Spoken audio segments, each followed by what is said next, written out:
Hi friends, good morning. আজকে অনেক কাজ। সকাল সকাল দেখো, এই বিছানার চাদরগুলোকে সব তুলে দিয়েছি। ওই ঘরের চাদরটা তুলবো না আজকে, যদিও বা এই ঘরের চাদরটাই তুলবো, কারণ একটা করেই করা ভালো। এমনি তো ওয়েদারটা ভালো না, বেশি কাচলে পরে শুকোতে পারছি না।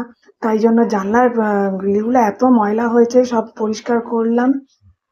বিছানার চাদরটাও কাচবো, সেই চাদর তুললাম, তারপর বিছানাটাকে ঝাড়বো। আর খাটের পাশে পাশেও না ভীষণ ধুলো পড়ে যায়, করা হয় না তো প্রতিদিন। সত্যি কথা বলতে গেলে রোজ তো পরিষ্কার হয় না, আরো ঘরে অনেক কাজ থাকে। ওইগুলো করতে করতে এইদিকেও আর হয় না। মানে রোজ ডাস্টিং করে রোজই লাগে, তাও দুদিন ছাড়া ছাড়া আমি করি। তাই আজকে এই যে বিছানার চাদরটাকে পাল্টে নিলাম। তারপরে ব্রেকফাস্টের জন্য একটু তরকার ডাল করে নিলাম, এটাই আজকে আমরা মা মেয়ে খেয়ে নেবো। তো এটাই বানাচ্ছিলাম। তারপরে দুজন এটা আজকে মানে তরকাটা কিন্তু নিরামিষই করেছি, কোনো ডিম পেঁয়াজ কিছু দিইনি। আর সকালের দিকটা আমি করলে ওটাকে অ্যাভয়েড করি, ডিমটা আর পেঁয়াজটা দিই না।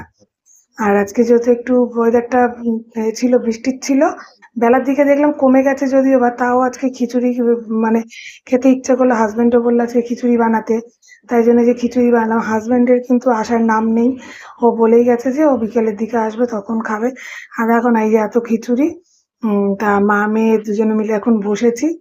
আরো তো বিকেলে খাবে কি রাত্রিবেলা খাবে, আজকে ওকে এটাই খাওয়ানো হবে। তা আজকে আমাদের খিচুড়ির সাথে ছিল ডিমের অমলেট আর পাঁপড় ভাজা। তা খিচুড়িটা করেছি হচ্ছে মুসুর ডাল দিয়ে খিচুড়িটা করেছি। হাজবেন্ডের খুব ফেভারিট, কারণ আমার হাজবেন্ড আবার মুগ ডালটা অত পছন্দ করে না। ও মানে করলে খায়, কিন্তু ওর অত ভালো লাগে না। তাও খায়, কি করবে, খেতে তো হবেই বানালে পরে। তাই জন্য আজকে পেঁয়াজ দিয়ে, আদা দিয়ে, রসুন দিয়ে ওটাকে খুব সুন্দর করে করেছি, মাংসের মতো করে কষিয়ে নিয়ে তারপরে খিচুড়িটাকে করেছি। তা খেতে সত্যি খুব টেস্টি হয়েছে, আর মেয়েরও খুব ভালো লেগেছে খেতে। যাকে একটা কিছু বানালে যদি সবার ভালো লাগে, তাহলে সেটা করতেও ভালো লাগে। তাহলে যে আমরা দুজনে মিলে খেতেও বসে গেছি। আর মা ছিল, মায়ের সাথে গল্প করছিলাম। মাও মানে এসছে আমার বাড়িতে, মাও খায়নি তখনও। আর মা আমার বাড়িতে আসে, মা তো আর আমার ঘরে তো এসব কিছু খায় না, আমার মা নিরামিষ মানুষ, মা বাড়িতে গিয়েই খাবে। তা মা গল্প করছিল আর আমরা এদিকে খাচ্ছিলাম। তারপরে একটু বেরোনোর আছে, এখন থেকে রেস্ট নিয়ে একটু পার্লারে গেলাম। তা পার্লারে গিয়ে আমার চুলটাকে ট্রিম করতে গেছিলাম। আমি 3 মাস 4 মাস অন্তর চুলে ট্রিম করি, কারণ চুলে তো স্টেপ করা থাকে, এবার ওইটা না কদিন গেলেই না মানে স্টেপটা নষ্ট হয়ে যায়।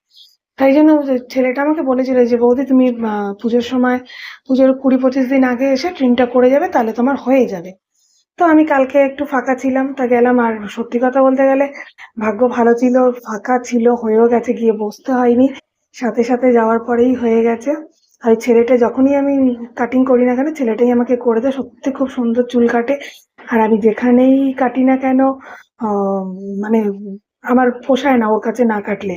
আর সবাই জিজ্ঞাসা করে যে কোথা দিয়ে কেটেছিস, খুব ভালো লাগে।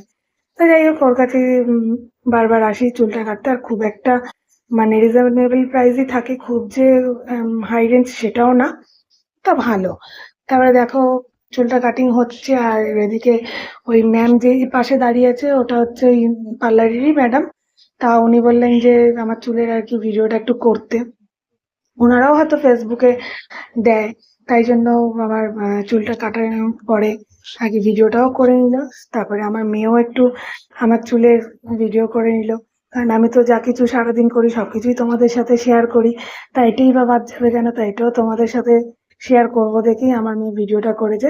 তারপরে যে কাটিং করে বেরিয়ে যাচ্ছি, দেখো কি সুন্দর চুলটাকে করে দিয়েছে, আমাকে দেখতেই অন্যরকম লাগছে, কিন্তু আমি তো কিছু করার নেই, যে আমি আবার আমার নিজের ফর্মে চলে এসেছি। তা ওখান থেকে পার্লার থেকে বেরিয়ে তা একটু এসছিলাম একটা দোকানে, জামা কাপড়ের দোকানে।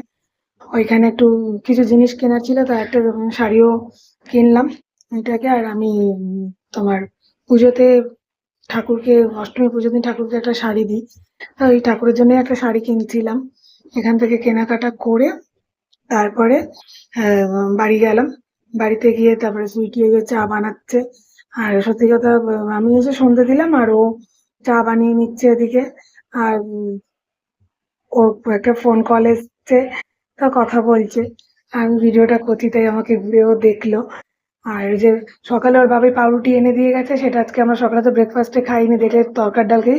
তা এখন ওর বাবাই বললো তাহলে এটাকে একটু সেঁকে নে, এটা দিয়ে ও আর কি চাটা খাবি। তা ভালোই লাগে খেতে, মাঝে মাঝে বিস্কুট ছাড়া এটা খেতেও ভালো লাগে। তাই যে ওর বাবাই এখন পাউরুটিটা খাবে। আর রান্নাঘরে গিয়ে বাবা মেয়ে যাই করে না কেন ময়লা করে দিয়ে চলে আসে। আমি তাই বলছি যে আমার রান্নাঘরটাকে কেন ময়লা করলে, মানে পাউরুটিটাকে সেঁকেছে আর গুঁড়ো গুঁড়ো গুলো সব পড়েছে, আর আমার রান্নাঘর নোংরা থাকলে না আমার খুব বিরক্তি লাগে। আমার সবসময় ঘর দর পরিষ্কার থাকবে, আমার এটাই ভালো লাগে। আর ওরা যাই হোক, ছেলে মানুষরা তো একটু করে, আর মেয়েও অত এখনো গুছিয়ে কাজ করতে পারে না যদিও বা, তাও আমাকে দেখে দেখে অনেকটাই করে। তারপরে এখন আমরা এই যে চা খাবো। তা চা খাওয়া খেয়ে দিয়ে তারপরে হাজবেন্ডকে বললাম যে খিচুড়ি খাওয়ার কথা, তা ওই চা খেয়ে বললো যে আমি পরে খাবো। ওই সন্ধ্যেবেলা একটুখানি বাটিতে করে নিয়ে খেলো। তা ও আগে যেখানেই যাক না কেন আগে চা খাবে। ও বাইরে তো খেয়ে নেয়, ও বাড়িতে এসে ও রাত্রিবেলা যখন খায় খায়, তা সন্ধ্যের পর একটু খেয়ে নেয়। তাই যে চা খাচ্ছে। তারপরে রাত্রিবেলায় আবার ওই আজকে চালিয়ে দিয়েছি, কারণ অত খিচুড়ি রয়েছে, কারণ ওগুলো তো আবার নষ্ট হবে। যেহেতু আবার পরের দিন আমাদের মঙ্গলবার, আমরা ওই নিরামিষটাই খাবো, আর ওই আমিষ জিনিসটা খেতে পারবো না। ওই জন্য রাত্রিবেলায় হাজবেন্ড বললো খিচুড়িই খাবো। তা আবার নতুন করে পাঁপড় টাপড় ভেজে দিলাম। তা ওইগুলো দিয়েই খাওয়া হলো। তা আজকে ভিডিওটা আমি এখানেই শেষ করব। তা আজকে সারাদিন যা যা করেছি সবই তোমাদের সাথে শেয়ার করলাম। তা আমার ভিডিও যদি ভালো লেগে থাকে তাহলে আমার চ্যানেলটাকে সাবস্ক্রাইব করে দিও এবং লাইক কমেন্ট শেয়ার করে দিও। Thank you. Good night. তা তোমরা সবাই ভালো থেকো। টাটা।